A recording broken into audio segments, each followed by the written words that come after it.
G'day folks, ZD here. There's been quite the bonanza of Vampire Survivors-like games, Survivor-likes or Bullet Heavens or whatever you want to call them, and quite often they're at least decent, but occasionally one comes along that really grabs my attention and sets itself apart as being of particular high quality or doing something a little bit different and interesting. This is Death Must Die, and I am super impressed with the quality of the demo of this game, and I very much look forward to checking out the full version. So I wanted to give you a little bit of a showcase here. In the demo, there is one 10-minute or so level with a boss fight at the end. It's a pretty small amount of content, relatively speaking, compared to what you might expect in the full game. But nonetheless, I did spend quite a few hours with this demo, just unlocking things and having quite a bit of fun with it. It has two characters currently. There is this Knight Paladin character here, and there is also a Fire Enchantress who shoots fireballs as well. So each of them has a different basic attack and can kind of progress some of the skills that you unlock in the actual runs themselves a little differently as well. As you can see, the game has absolutely gorgeous pixel arts, and when you actually get into and see the battles as well, the actual combat, the effects of enemies, the skill effects, all that stuff looks absolutely beautiful. As you can see, the characters have some things you can unlock to make them more powerful. For example, I've played the Elf Sorceress quite a bit and unlocked an additional projectile with her basic attack, which certainly makes her a lot stronger. Also, importantly in this game, it has gear progression with randomized affixes on gear, which is super my jam as an action RPG player.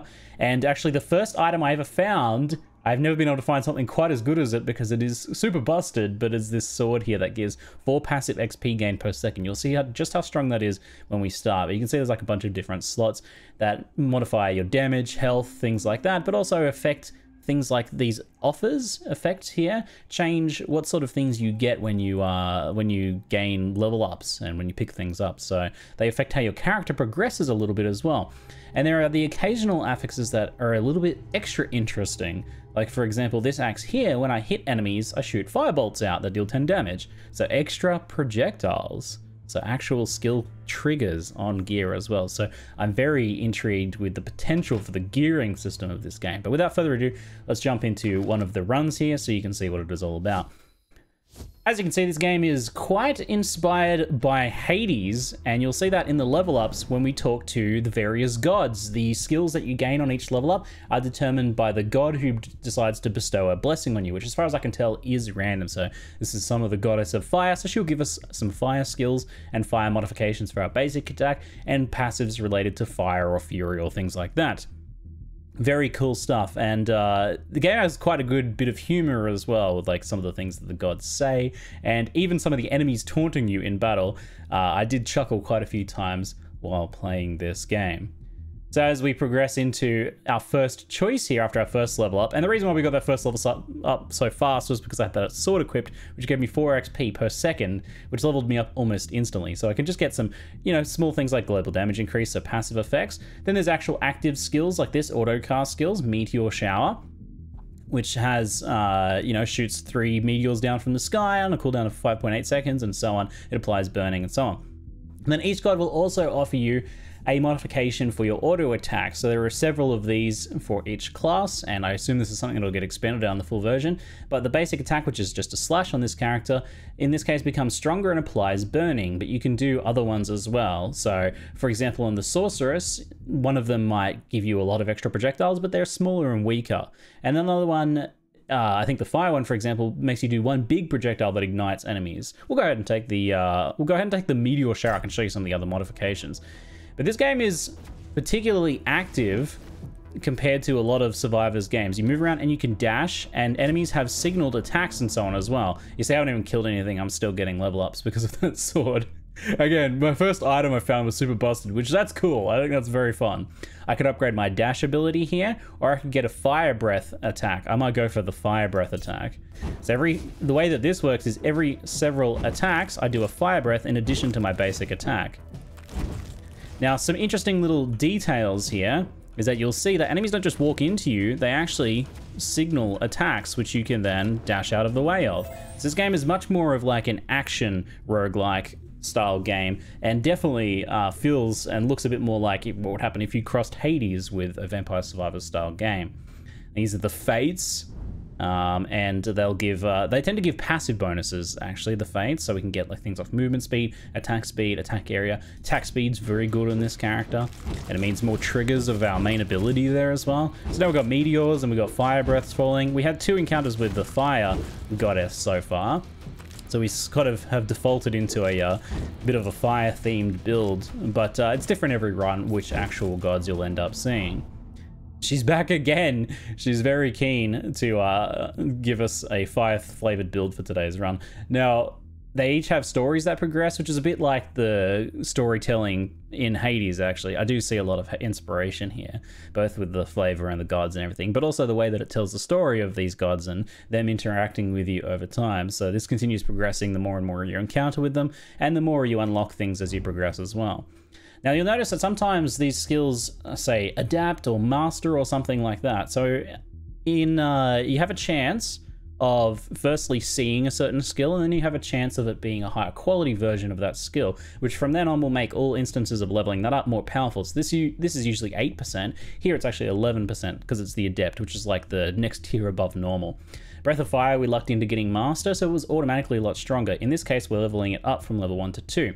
If you take a lower tier version of a skill, you have a chance, whenever you level up, of instead being able to upgrade the rarity of it instead of upgrading the level. And gear can affect this, which is quite an interesting system I haven't seen before. But what you actually see in these choices is affected by the gear that you equip.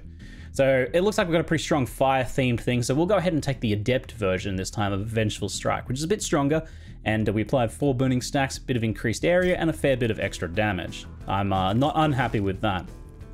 Now, a little bit of a meta strategy for this, for me, is to push constantly for shrines. So every few screens away, there'll be a shrine which has a pickup on it. So these are what you might like find as random drops or barrels in other cases. So this is a magnet, which will obviously do what you'd expect, suck all the XP over to us and help us get ourselves another quick level. Fury is extra attack speed. It's going to be very good for us. You'll see why. And this is perfect because you can actually chop projectiles with your basic attack, not with the triggered or auto attacking skills, but your basic attack can destroy incoming projectiles. So that just adds to kind of like the active combat style of this game. You can actively destroy incoming projectiles and things like that. And that's particularly important on the boss at the end of this actually as well. But we'll see that when we get to it. If we get to it, that is. Now, there's a heart on this one here, which would heal us, but we haven't taken damage, so this is not a bad one to potentially camp. So I could camp here until I potentially take a little bit of damage, and then use that to heal up.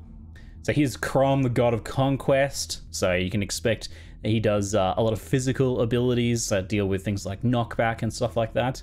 So because we've already taken the skill modifier for our default attack, we can't take any other. We're stuck on fire now for that.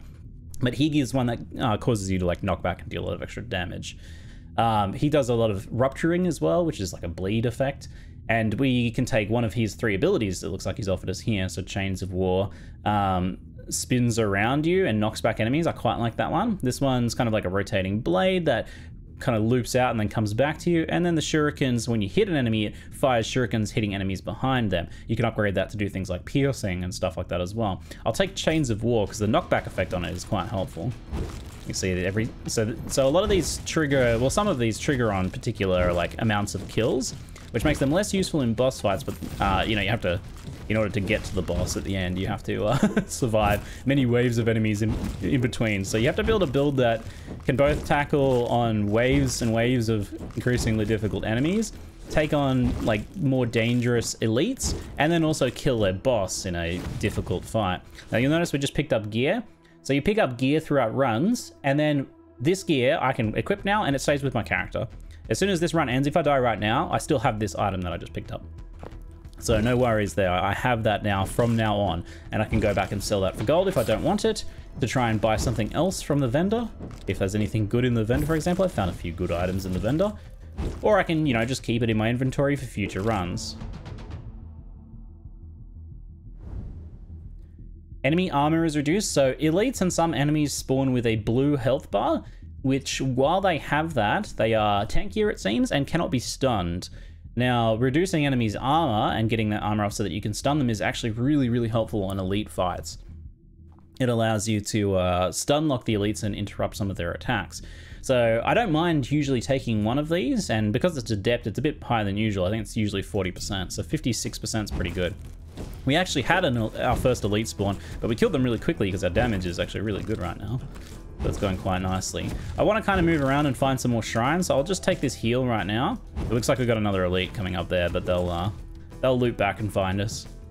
So my strategy for this has definitely been to stay pretty mobile. You can see that a glowing lighter area leads you to the next shrine. So I'm glad I kept moving because this one is an XP gain shrine, which will increase our XP gain. So there's these things here that summon red skeletons. Ooh, ouch. I'm not sure if he had the blue health bar armor, but you'll see some in the future that have large amounts of armor. These ghosts are a little bit dangerous and are doing a bit of damage to me. Stay pretty mobile. I have an additional dash charge. Nope, you only begin with one, but I have an additional one thanks to a pair of boots that I'm wearing, and you can get upgrades for that as well. Here's Mort, the Daughter of Death. She does things to deal with summoning and curses. So we can summon Soul Stealers that curse enemies, which deals a set amount of damage after 2 seconds. There's some overkill effects, which give a little bit of like extra XP, for example. And then the improved dash. I really want the improved dash right now. It's kind of crucial to survival, so I'll go ahead and take that. Gives an extra dash charge and improves it in a few other ways as well. Especially while managing these ghosts and trying to keep them all on one side of me and not surrounding me. We're very directional with our attacks here, so we want to kind of group up those ghosts and deal with them. Okay, that's most of the ghosts dealt with. We can pick up this axe and kill that elite there and open the chest.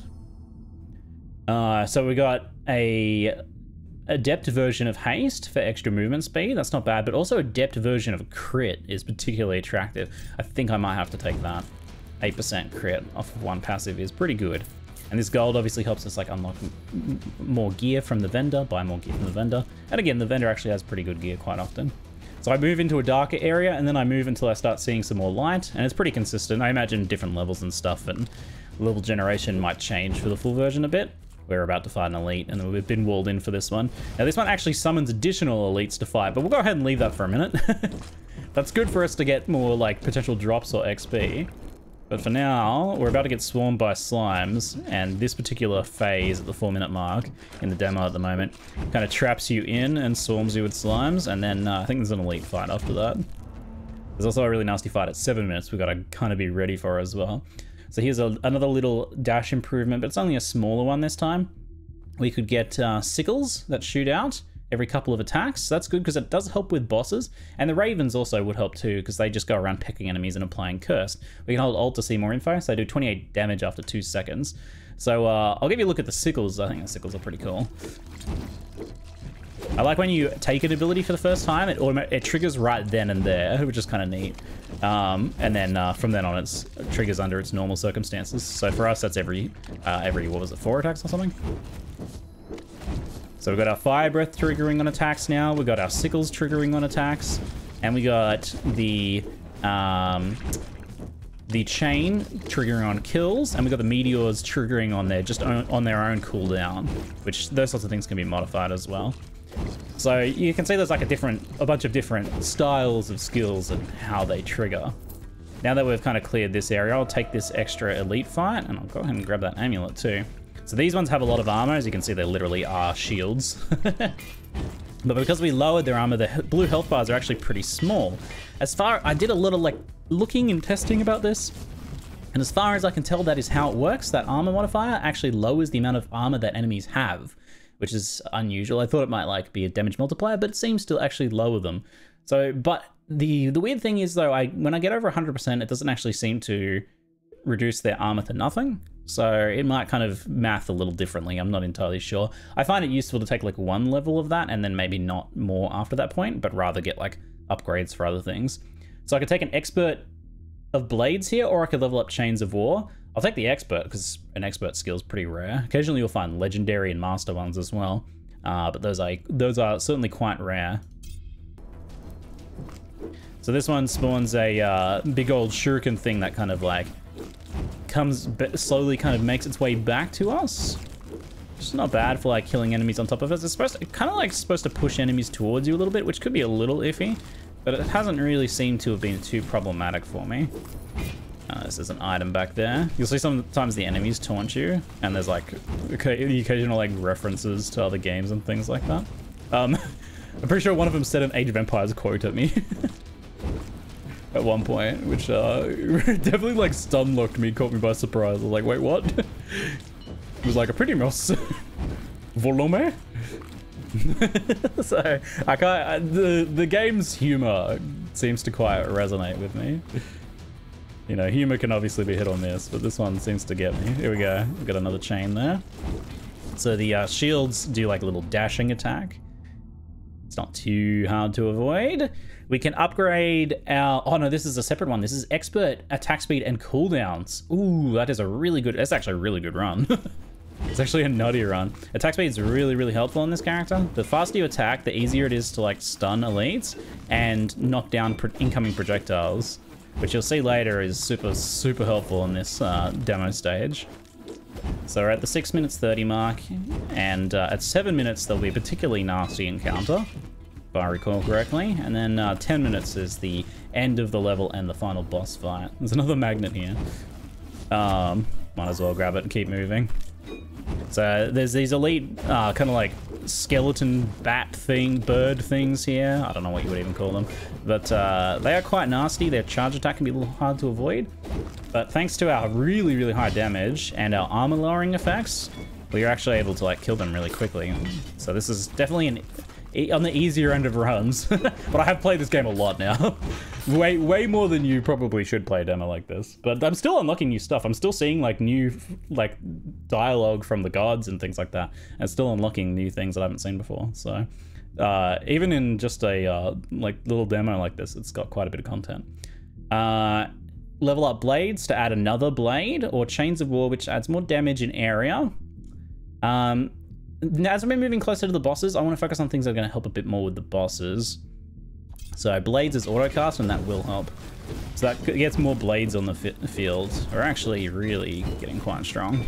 So this is the 7-minute encounter, spawns a ton of shields and elites all at once. So it can be a little bit overwhelming if your character's not quite up to spec, but we are doing quite well. We've got our dashes leveled up, which helps a lot for dodging those signaled attacks. And as you'll see, if I aggressively get on top of the elites and destroy their armor, I can actually interrupt their attacks. When their armor's gone and you hit them, you'll end up canceling their attacks. I'm not sure if that's like 100%, but it seems pretty consistent to me. So here's a speed shrine. We'll use this to try and get to the next shrine because the health's getting quite low.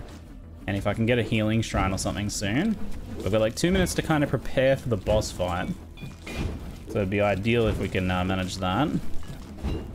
Should be another shrine just up to the right here. Deal with some of these skeletons. That's just an elite spawner, which we're on a good run, so, you know, I'll take it. I'll take it. Spawn some more elites, why not? More drops, more XP, more gold. Now, as we're getting to the later parts of this, the passive XP gain from my sword isn't as good anymore. So what I'll actually do is equip my Sovereign Axe, which gives us a bit more damage, and a little firebolt trigger as well. It's like I gained an experience gain amulet there, actually. I kind of like my crit one at the moment.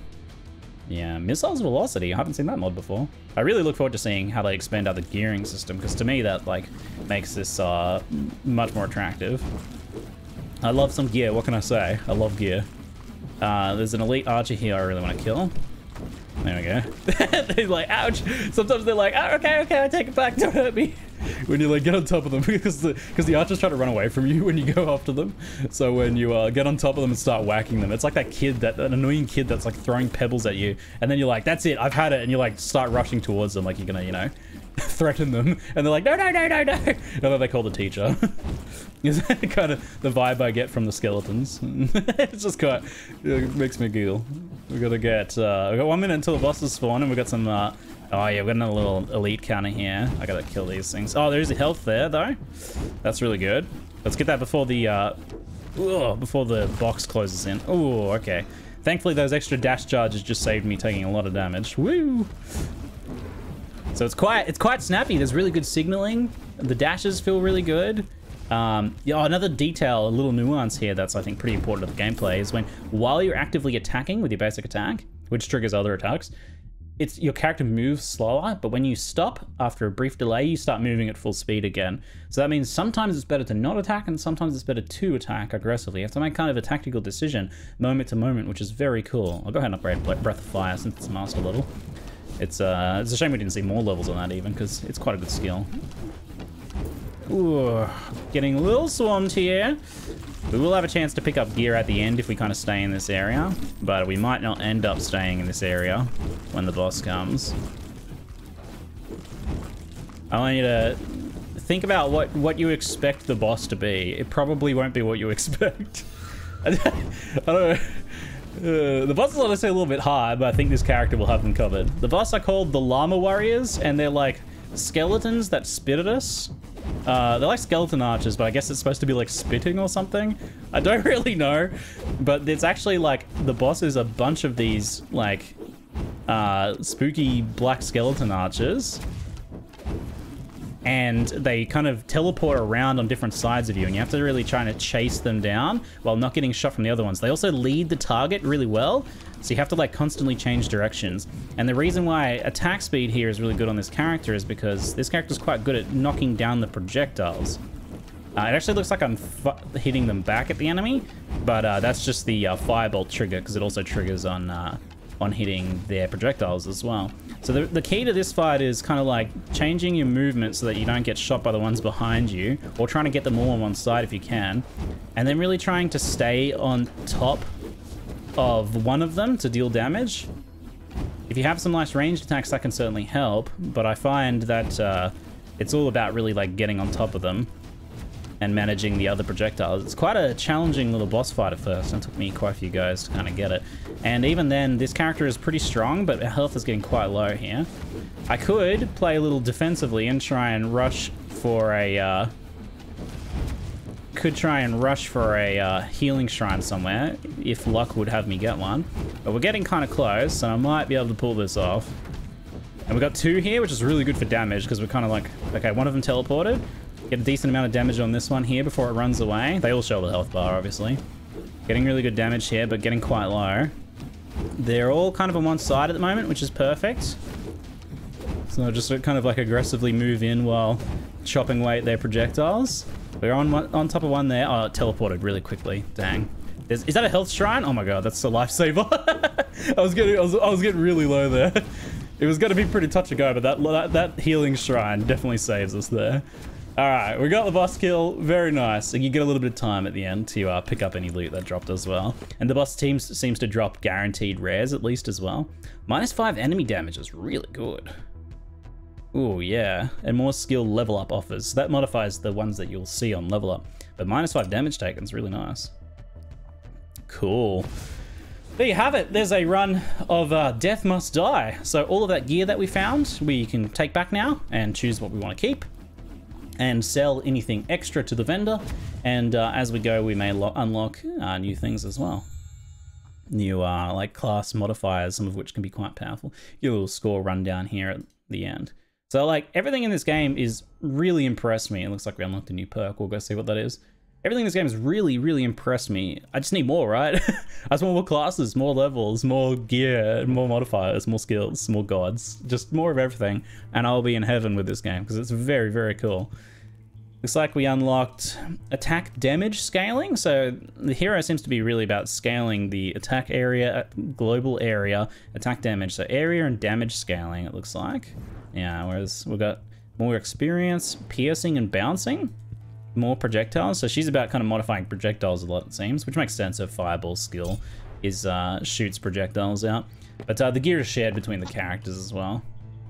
So we can sell off the things that we don't want, for example, and keep anything that we potentially do want. Like I keep my my XP sword there and swap out for the Sovereign Axe, and you know, occasionally the vendor will have nice things as well. You can keep an eye out for some of the higher rarity items, or items that even if it's like a common item like this is a broken item which is below common, but it still ended up being really good just because of that rare modifier that's spawned on it. So very cool. Anyway, I'm very impressed with Death Must Die. There's a look at it. There's a free demo you can play at the moment, and I very much look forward to checking out the full version when it is out, because if it continues this level of quality, it'll be one of the best Vampire Survivors like games on the market, I reckon.